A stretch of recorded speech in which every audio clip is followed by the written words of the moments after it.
जम्मू कश्मीर में 10 वर्षों के बाद बनी गवर्नमेंट के लिए आतंकवाद अब सबसे बड़ा मुद्दा एक बार फिर से बनता नजर आ रहा है। नमस्कार, मेरा नाम है राही कपूर और आप देख रहे हैं the publish mirror. Jammu Kashmir में जब से सरकार बनी है उसके बाद लगभग तीसरा हमला जो है वो कश्मीर घाटी में हुआ है। आपको कुछ आंकड़े बताना चाहूंगा। आंकड़े ये हैं कि जो पहला अटैक हुआ था, यानी एक नॉन लोकल को 18 अक्टूबर को एक लेबरर की डेड बॉडी मिली थी जिसे बुलेट इंजरी जो है वो बताई जा रही थी। उसके बाद दूसरा हमला होता है 21 अक्टूबर को, जहां पूरा देश जो है वो करवा चौथ मना रहा था और उसमें 7 लोगों की निर्मम हत्या आतंकवादियों ने की, जिसमें एक स्थानीय डॉक्टर थे, एक जम्मू के थे और बिहार और पंजाब के रहने वाले, जो कि एक कंस्ट्रक्शन वर्क पर काम कर रहे थे टनल पे। वहां पर आतंकवादियों ने घुसकर उन्हें मौत के घाट उतार दिया। उसके बाद 24 अक्टूबर को 2 अटैक होते हैं, यानी 24 अक्टूबर को एक बार फिर से आतंकवादियों ने एक नॉन लोकल को निशाना बनाया जो कि माइनर बताया जा रहा था और उसे, हालांकि उसकी जान बच गई, वो इंजर्ड हुआ। जबकि 24 अक्टूबर को आर्मी व्हीकल पे अटैक होता है जिसमें आर्मी के जवान जो है वो घायल हो जाते हैं, कुछ पोर्टर थे वो घायल हो जाते हैं और अब यह बताया जा रहा है कि उसमें 5 जो पोर्टर्स और आर्मी के जवानों की जो है उसमें शहादत हुई है। फिर लगभग ये सब मामले होने के बाद अब बात आती है कि जम्मू कश्मीर केंद्र शासित प्रदेश की सरकार के लिए सबसे बड़ा चैलेंजिंग है आतंकवाद।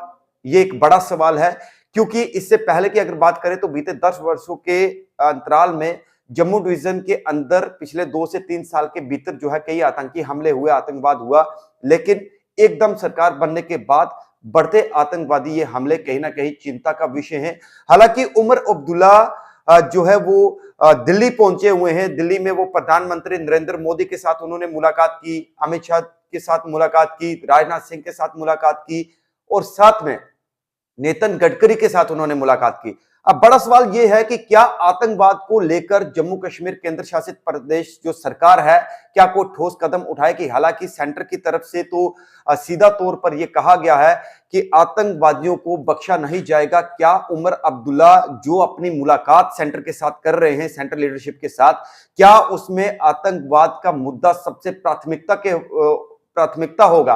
क्या देश की, जम्मू कश्मीर की जो सुरक्षा है उस सुरक्षा को लेकर विशेष तौर पर कोई निर्णय लिया जाएगा, यह देखना बाकी होगा। बहरहाल आपको बताना चाहेंगे कि बढ़ते आतंकवादी हमले कहीं ना कहीं एक तो नॉन लोकल्स के लिए बहुत बड़ी चिंता का विषय है, क्योंकि कश्मीर घाटी के अंदर 50,000 से प्लस जो है वो प्रवासी मजदूर या बाहरी राज्यों से लोग अपना गुजर बसर यानी अपना काम कर रहे हैं। और अब उमर अब्दुल्ला जो है वो जम्मू कश्मीर के मुख्यमंत्री बन चुके हैं और उनके लिए इस समय सबसे बड़ा जो चैलेंज है वो है सुरक्षा।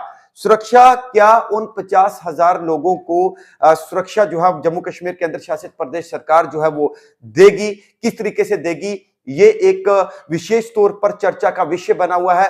हालांकि देश की जो सैनिक हैं यानी जो सिक्योरिटी फोर्सेस हैं, वो चाहे जम्मू कश्मीर पुलिस, भारतीय सेना, सीआरपीएफ या अन्य जितनी भी सुरक्षा एजेंसी हैं, वो भरपूर इन अटैक्स को लेकर कहीं ना कहीं ये मॉनिटर कर रही हैं कि इन हमलों के पीछे कौन से आतंकवादी संगठन हैं, कौन से आतंकवादी ग्रुप हैं जो दोबारा से कश्मीर घाटी के अंदर आतंकवाद को रिवाइव करना चाहते हैं। हालांकि अब 2 तस्वीरें आप अपने स्क्रीन पर देख रहे हैं। ये जो 2 तस्वीरें हैं ये उन्हीं आतंकवादियों की तस्वीरें हैं जो सीसीटीवी फुटेज के जरिए ये कैद हुई हैं कैमरे में कि जिन आतंकवादियों ने उन 7 निहत्थे लोगों को मौत के घाट उतारा था।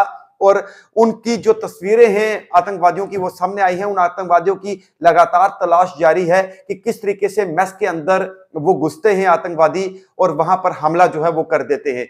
बड़ी बात यह है कि उनके हाथ में आप देखिएगा कि वही M4 वेपन है जो पिछले कई आतंकवादी हमलों में आतंकवादियों के साथ ये जो गन है वो मिल रही है। और ये बताया जा रहा है कि आतंकवादी हमले लगातार कश्मीर घाटी में होना एक चिंता का विषय है। सरकार इसको लेकर किस तरीके के ठोस कदम उठाती है। हालांकि जम्मू कश्मीर केंद्र शासित प्रदेश के जो लेफ्टिनेंट गवर्नर हैं LG मनोज सिन्हा, उन्होंने साफ तौर पर संकेत दिए थे, मीडिया कर्मियों से बातचीत करते हुए भी उन्होंने कहा था कि आतंकवाद को कभी माफ नहीं किया जाएगा। जिन लोगों ने यह कार्य किया है, जिन लोगों ने इस तरीके का कायरतापूर्ण जो कार्य किया है, उनको जो है वो सख्त से सख्त कार्रवाई जो है उनके खिलाफ की जाएगी। जबकि उन्होंने ये भी कहा था कि जो सुरक्षा कर्मी हैं उनको फ्री हैंड दिया गया है कि वो इस कार्रवाई को अपने हिसाब से अंजाम देंगे। लेकिन जम्मू कश्मीर के अंदर सरकार बनने के बाद लगभग चौथा आतंकी हमला हुआ है, जिसको लेकर पूरे देश में एक उबाल है, पूरे देश में गुस्सा है। लेकिन उमर अब्दुल्ला दिल्ली बैठे हुए हैं, वो लगातार देश के प्रधानमंत्री, होम मिनिस्टर, डिफेंस मिनिस्टर से मुलाकात कर रहे हैं। अब देखना यह होगा कि क्या आतंकवाद के खिलाफ किस तरीके की स्ट्रैटेजी जो है वो बनाई जाएगी। आतंकवाद को जड़ से खत्म करने के लिए सुरक्षा बल तो सक्षम है, लेकिन जम्मू कश्मीर केंद्र शासित प्रदेश की सरकार, जो कि अभी नई सरकार बनी है, हालांकि फारूक अब्दुल्ला ने भी यह बयान दिया है कि पाकिस्तान इस तरीके की हरकतें जो है वो बंद कर दे। वो लगातार जो है, हालांकि फारूक अब्दुल्ला सीधे तौर पर तो बात नहीं करते, घुमा फिराकर जो है वो अक्सर अपनी बात करते हैं। जब भी टेरर को लेकर कोई बात होती है और हमेशा वो एक ही राग अलापते हैं कि बातचीत की जाए, बातचीत की जाए, बातचीत की जाए। अब देखना यह है कि आतंक के खिलाफ बड़ा निर्णय जो है वो भारत सरकार लेने जा रही है, भारत सरकार लेगी, क्योंकि ये हमले कदा भी भारत सरकार बर्दाश्त नहीं करेगी। और जम्मू कश्मीर केंद्र शासित प्रदेश की जो सरकार है उसे भी भारत सरकार के साथ मिलकर जो है आतंक के खिलाफ लड़ाई जो है वो लड़नी होगी। और अब देखना यह है कि बड़ी स्ट्रैटेजी जो आतंक के खिलाफ सुरक्षाकर्मी, हालांकि जो कल अटैक हुआ है सुरक्षाकर्मियों की गाड़ी पर जो हमला किया गया है, उसमें लगभग 5 जो है कैजुअलिटीज बताई जा रही हैं, जिसमें भारतीय सेना के 3 जवान हैं शहीद हुए हैं, जबकि 2 पोर्टर उसमें शामिल हैं। और आपको यह भी बताना चाहेंगे कि बड़े पैमाने पर वहां पर सर्च एंड कॉर्डन ऑपरेशन अभी भी चल रहा है।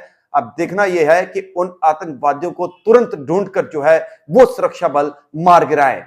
यह थी द पब्लिश की खास रिपोर्ट। आप देखते रहिए द पब्लिश मिरर। नमस्कार।